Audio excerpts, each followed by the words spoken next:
खबर अब लखनऊ से, जहां कोडीन कफ सिरफ मामले में कार्रवाई हुई है। शुभम जायसवाल का पासपोर्ट निरस्त कर दिया गया है। रेड कॉर्नर नोटिस के बाद पासपोर्ट रद्द हो गया है। अब शुभम का दुबई में रहना अवैध हुआ है। बड़ी खबर आपको बता रहे हैं लखनऊ से, जहां कोडीन कफ सिरफ मामले में एक बड़ी कार्रवाई हुई है। चूंकि शुभम जायसवाल भारत से दूर दुबई में बैठा हुआ था, यानी कि विदेश में बैठा हुआ था, अब भारत एम्बेसी की तरफ से शुभम जायसवाल का पासपोर्ट निरस्त करवा दिया गया है। रेड कॉर्नर नोटिस के बाद ये पासपोर्ट रद्द हो गया है। अब शुभम का दुबई में रहना अवैध हो गया है, यानी कि इलीगल हो गया है, और यही वजह है कि अब दुबई में शुभम जायसवाल नहीं रह पाएगा।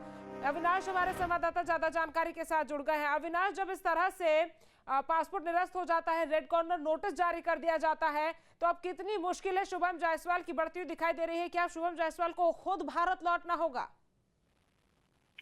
जी, ऐसा नहीं है, क्योंकि इसमें कई कानूनी अड़चनें होती हैं और देखा जाए तो शुभम जायसवाल के खिलाफ पहले ही रेड कॉर्नर नोटिस जारी किया गया था, लेकिन उसके बाद एसटीएफ की तरफ से पासपोर्ट डिपार्टमेंट को एक पत्र भेजा गया था, जिसमें इस पूरे प्रकरण की जानकारी दी गई थी और उसमें ये कहा गया था कि शुभम जायसवाल का पासपोर्ट निरस्त कर दिया जाए। तो अब पासपोर्ट, चूंकि ऐसी जानकारी सामने आ रही है सूत्रों के हवाले से कि पासपोर्ट तो निरस्त हो चुका है, लेकिन अब चूंकि इसकी पूरी जानकारी विदेश मंत्रालय को दी जाएगी और विदेश मंत्रालय की तरफ से ये जो पूरी जानकारी है वो दुबई की अथॉरिटी को दी जाएगी और उसके बाद जो कानूनी एक प्रक्रिया होती है वो शुरू होगी। चूंकि इस बात का अंदेशा है कि शुभम जायसवाल जो है वो दुबई में जाकर बैठा हुआ है, तो निश्चित तौर पर कह सकते हैं कि पासपोर्ट निरस्त होने के बाद उसकी जो मुश्किलें हैं वो बढ़ने वाली है और जो प्रत्यर्पण की जो एक पूरी प्रक्रिया है वो माना जाए उसको शुरू किया जाएगा।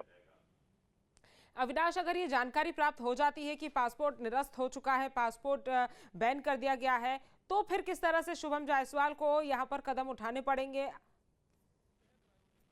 देखिए, जैसा कि मैंने पहले कहा कि पासपोर्ट निरस्त होने का मतलब ये है कि वो चूंकि जो उसकी नागरिकता है वो अवैध हो जाती है, तो जाहिर सी बात है कि किसी दूसरे देश में जाकर रहना, और चूंकि पासपोर्ट के आधार पर ही जो वीजा है उसको क्लियरेंस मिलता है, तो निश्चित तौर पर कह सकते हैं कि वहां भी अब इसके शुभम के लिए, चूंकि अगर दुबई अथॉरिटी को ये जानकारी दी जाती है कि फला व्यक्ति है जो इस केस में वांटेड है भारत में और वो इस वक्त दुबई में जाकर छिपा हुआ है, तो जो वहां की अथॉरिटी है उसके पास अब जो अधिकार होता है पूरी कार्रवाई का वो सुनिश्चित होता है। तो अब दुबई की जो अथॉरिटी है वो किस तरीके से इस पूरे मामले में कदम उठाती है, हालांकि अभी विदेश मंत्रालय को सूचना देना होगा और उसके बाद ये जो पूरी प्रक्रिया है वो शुरू की जाएगी। बिल्कुल, यानी कि एक पूरी प्रक्रिया है जिसको फॉलो करने के बाद ही इस पर एक्शन होगा। तमाम जानकारी हम तक पहुंचाने के लिए आपका बहुत बहुत धन्यवाद अविनाश।